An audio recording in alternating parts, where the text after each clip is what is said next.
The first thing I saw that morning was a brand new silver luxury SUV sitting in the middle of a dirt island like somebody had dropped it there from a helicopter. The second thing I saw was a woman in designer sunglasses standing on the opposite side of a freshly dug trench screaming my name so loud she was scaring the birds out of the cottonwood trees. And the third thing I saw was my neighbor Hank sitting beside me on the tailgate of my truck, calmly cracking sunflower seeds and trying not to laugh. Now before I tell you how that SUV ended up trapped in the middle of my land, and why a recovery crane eventually had to lift it out, you need to understand something about where I come from, because none of this started with a ditch. It started with people who thought ownership was just a suggestion. My name is Walter Reed. I'm 60 years old, and my family has worked the same piece of land in western Oklahoma for almost a century. My grandfather bought the property back when roads were mostly dirt and neighbors settled disagreements with handshakes instead of attorneys. Growing up, I learned two simple rules. Respect other people's property, and if somebody asks you nicely to move your truck, you move your truck. For most of my life, those rules worked just fine. Then came Silver Creek Estates. About 4 years ago, developers bought a giant stretch of pasture bordering my eastern fence line. Within months, bulldozers showed up, then excavators, then surveyors, then construction crews. Day after day, I watched open prairie disappear beneath concrete, asphalt, and rows of houses that looked so identical I honestly wondered how people found their way home at night. The marketing brochures called it luxury country living. There wasn't much country left by the time they finished. The neighborhood eventually filled with families, retirees, remote workers, and people who wanted the idea of rural life without actually living around farmers. Most folks were decent enough. We'd wave when we passed each other. Some even bought fresh hay from me. Then there was Vanessa Cole. Vanessa was president of the Homeowners Association before half the houses were even occupied. Nobody seemed entirely sure how she got elected so quickly, but somehow she became the self-appointed guardian of everything inside those neighborhood gates. And Vanessa loved authority. Every morning around 8:30, she'd drive slowly through the subdivision in her spotless silver SUV, stopping every few houses to inspect something. A trash can left out too long, a flower bed she didn't approve of, a basketball hoop that apparently offended her sense of order. She carried a thick black clipboard everywhere. Not a notebook, not a folder, a clipboard. The kind people hold when they want everybody else to know they're in charge. My old cattle dog, Duke, hated her on sight.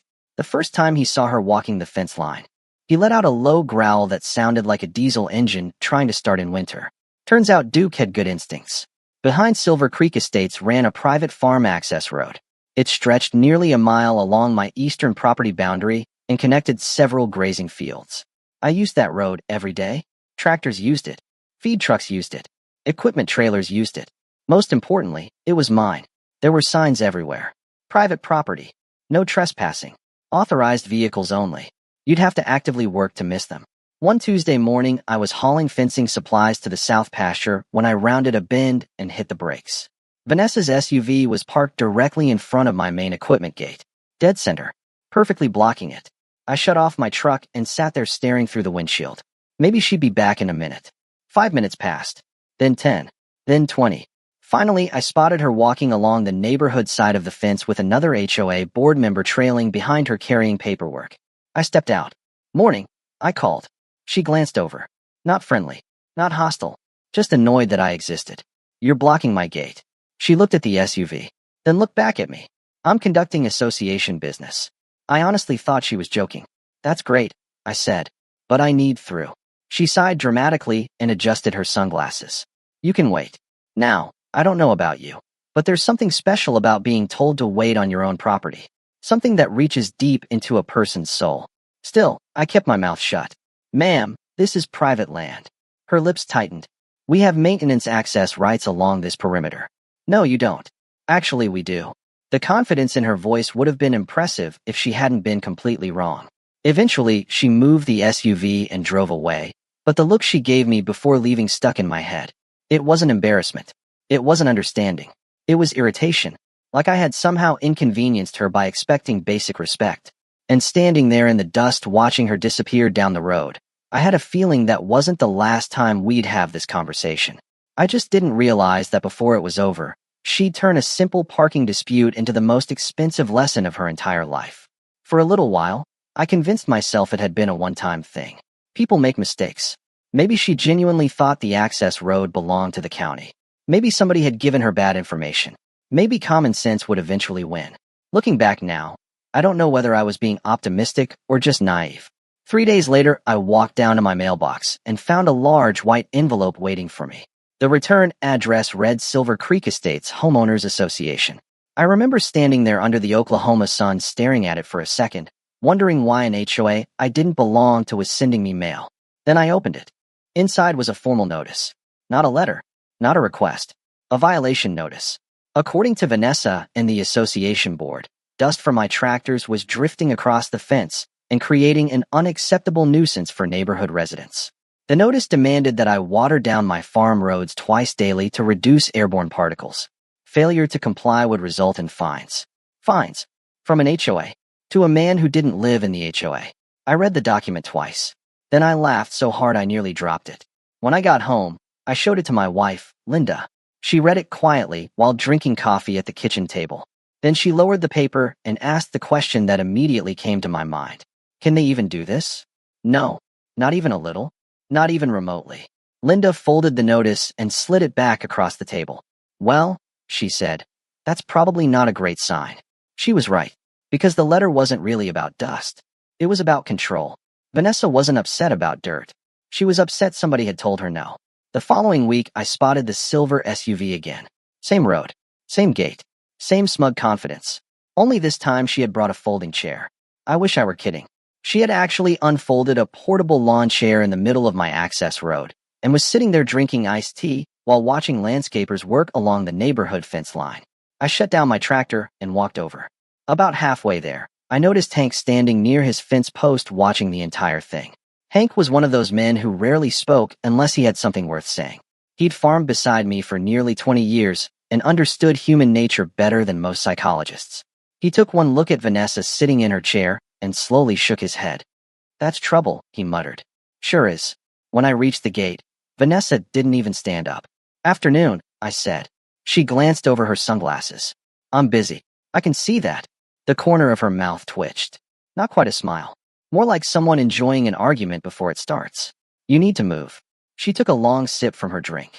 I've already explained our access rights. No, you've explained what you think your access rights are. That got her attention. She stood. Slowly. Carefully. Like an actress preparing for her big scene. Then she pointed that clipboard directly at my chest. I spoke with legal counsel. Whenever somebody says legal counsel instead of lawyer, you know they're about to say something ridiculous. We have authority to inspect and maintain property adjacent to our community infrastructure. No, you don't. We absolutely do. No. Yes. For a moment we just stood there, neither moving, neither blinking. Then she smiled. Not a friendly smile. The kind of smile people wear when they think they've found a weapon. If necessary, she said, our attorney can also review zoning compliance for your agricultural operation. There it was. The threat. Not hidden. Not implied. Direct. I looked at her for a few seconds. Then I looked over at Hank. He was watching quietly from his fence line. Finally, I nodded. All right. That was it. No argument. No raised voice. I turned around and walked away. And that bothered her far more than if I'd yelled. People like Vanessa expect resistance. They expect drama. Silence confuses them. Over the next week, I installed 4 large metal signs along the access road. Bright red. Impossible to miss. Private property. No parking. Unauthorized vehicles will be removed. I set them 50 yards apart. If somebody somehow missed one, they'd see the next. And the next. And the next. 2 days later, Vanessa parked directly beside one. At that point, I decided to try the simplest solution available. I called a towing company. The owner, a guy named Rick, answered on the second ring. Rick had pulled equipment out of muddy fields for me before. Good man. Practical man. I explained the situation. Private road. Clearly marked. Repeat trespassing. Vehicle blocking agricultural access. For a moment, there was silence on the line. Then Rick asked a question. Silver SUV? Yeah. Association president? I blinked. How'd you know? Rick groaned. The kind of groan that comes from painful memories. Oh Lord. What? Please tell me it's not Vanessa Cole. It is. Another groan. Longer this time. Apparently Rick had previously towed her vehicle from a fire lane outside a shopping center. According to him, she'd spent months filing complaints, threatening lawsuits, posting online accusations, and generally making life miserable for everybody involved. I can't do it, Walter. She's trespassing. I know. She's blocking farm equipment. I know. You'd be completely legal. I know. But, Rick sighed. But I like sleeping at night. The call ended exactly where it started. No tow truck. No solution. Just a growing headache. That evening I sat on my porch watching the sun disappear behind the fields. Duke rested beside my boots. The wind moved through the grass. Everything was peaceful except for the problem sitting in the back of my mind. I kept thinking about something my grandfather used to say. You can argue with a fool forever, and all you'll get is tired. The trick is making reality do the arguing for you. Around that same time, the county sent a reminder regarding drainage improvements near the eastern boundary of my property. Heavy spring storms had caused minor runoff issues for years. Expanding portions of the drainage system had already been recommended during an earlier inspection. Normally, I would have put the project off another season. Farms always have a dozen priorities competing for attention. But that night, sitting there with the paperwork spread across my kitchen table, I noticed something interesting. Very interesting. The recommended drainage route crossed one specific section of land. A section located directly beside my equipment gate. A section that happened to be Vanessa's favorite parking spot. I studied the map, then studied it again. Legally, the work needed to be done. Practically, the work would improve drainage. And coincidentally, well, let's just say the location was unfortunate. The next morning before sunrise, I walked into my equipment shed and stood in front of my old backhoe. The machine wasn't pretty anymore. The paint was faded. The seat had been patched twice. The hydraulic hoses looked older than some of the houses in Silver Creek estates. But it still worked perfectly. I climbed into the cab and rested my hands on the controls. Outside, dawn was beginning to break over the fields. Somewhere in the distance, a rooster crowed. And for the first time in weeks, I felt completely calm. Because whether Vanessa realized it or not, she was about to discover the difference between having authority inside a neighborhood and having authority on somebody else's land. And that lesson was going to begin the very next morning. The next morning arrived clear and cool. One of those Oklahoma mornings where the sky looks so wide it feels like it could swallow the entire world. I was up before sunrise, coffee in hand, backhoe fueled, drainage plans sitting on the passenger seat of my truck. And right on schedule, at exactly 8:27, Vanessa's silver SUV rolled down my access road. I almost had to admire the consistency. Some people set clocks by church bells. I could have set mine by her entitlement. She drove straight past every warning sign, parked directly in front of the equipment gate, grabbed her clipboard, and disappeared through a maintenance opening near the subdivision fence. I watched until she was completely out of sight. Then I climbed into the backhoe. The diesel engine rumbled to life. Slow, steady, patient, much like the lesson that was about to unfold. For the next 45 minutes, I worked carefully, very carefully. I wasn't trying to damage anything. I wasn't trying to touch her vehicle. I wasn't even thinking about revenge. I was completing a drainage project on my own property. The fact that her SUV happened to be sitting in the exact middle of the work area was simply an unfortunate consequence of her own decisions. By the time I finished, the result was almost beautiful. A continuous trench surrounded the vehicle. She came around the corner reviewing paperwork on her clipboard. Didn't notice anything at first. Took another step, then another, then stopped. Her entire body froze. Slowly, she lowered the clipboard. Slowly, she removed her sunglasses. And slowly, very slowly, she stared at the silver SUV sitting alone in the center of what looked like a medieval moat. The silence lasted maybe 10 seconds. It felt like 10 minutes. Finally, I lifted my coffee cup. Morning. The explosion was immediate. What did you do? Birds scattered from nearby trees. A horse in the neighboring pasture actually lifted its head. Vanessa marched toward the trench, waving the clipboard like she was leading troops into battle. You trapped my vehicle. I improved drainage. You dug a hole around my car. I dug a drainage channel on my property. You did this on purpose. Now that one was harder to answer. So I simply took another sip of coffee. That seemed to make her even angrier. She stomped around the edge of the trench searching for a way across. There wasn't one. The soil was fresh, loose, unstable. And then she made a decision that perfectly summarized everything about Vanessa Cole. Instead of accepting reality, she tried to defeat it. I'm getting in my vehicle. Hank nearly choked on a sunflower seed. The trench measured 4 feet across. The dirt island was narrow. The ground was crumbling.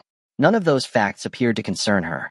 She backed up several steps, tightened her jaw, and ran. For one glorious moment, it actually looked like she might make it.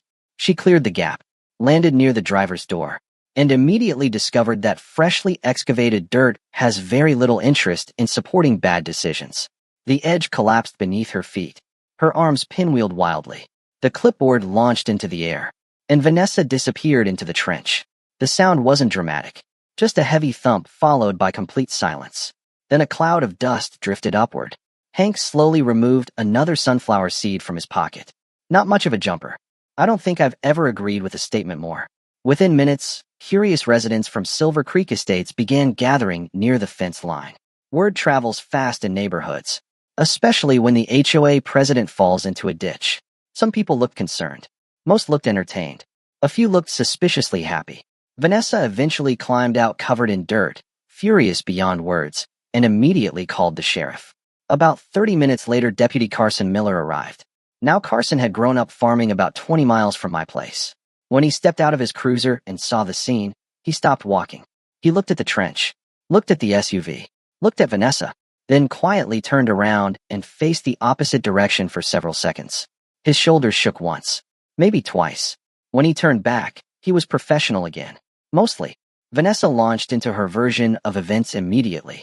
He trapped my vehicle. Carson nodded. Okay. He surrounded it with a ditch. Looks that way. He needs to be arrested. Carson walked over to one of the warning signs. Read it. Walk to another. Read that too. Then he looked at her. Ma'am, is this your vehicle? Obviously. And you parked beyond multiple private property notices? Her confidence faded just a little.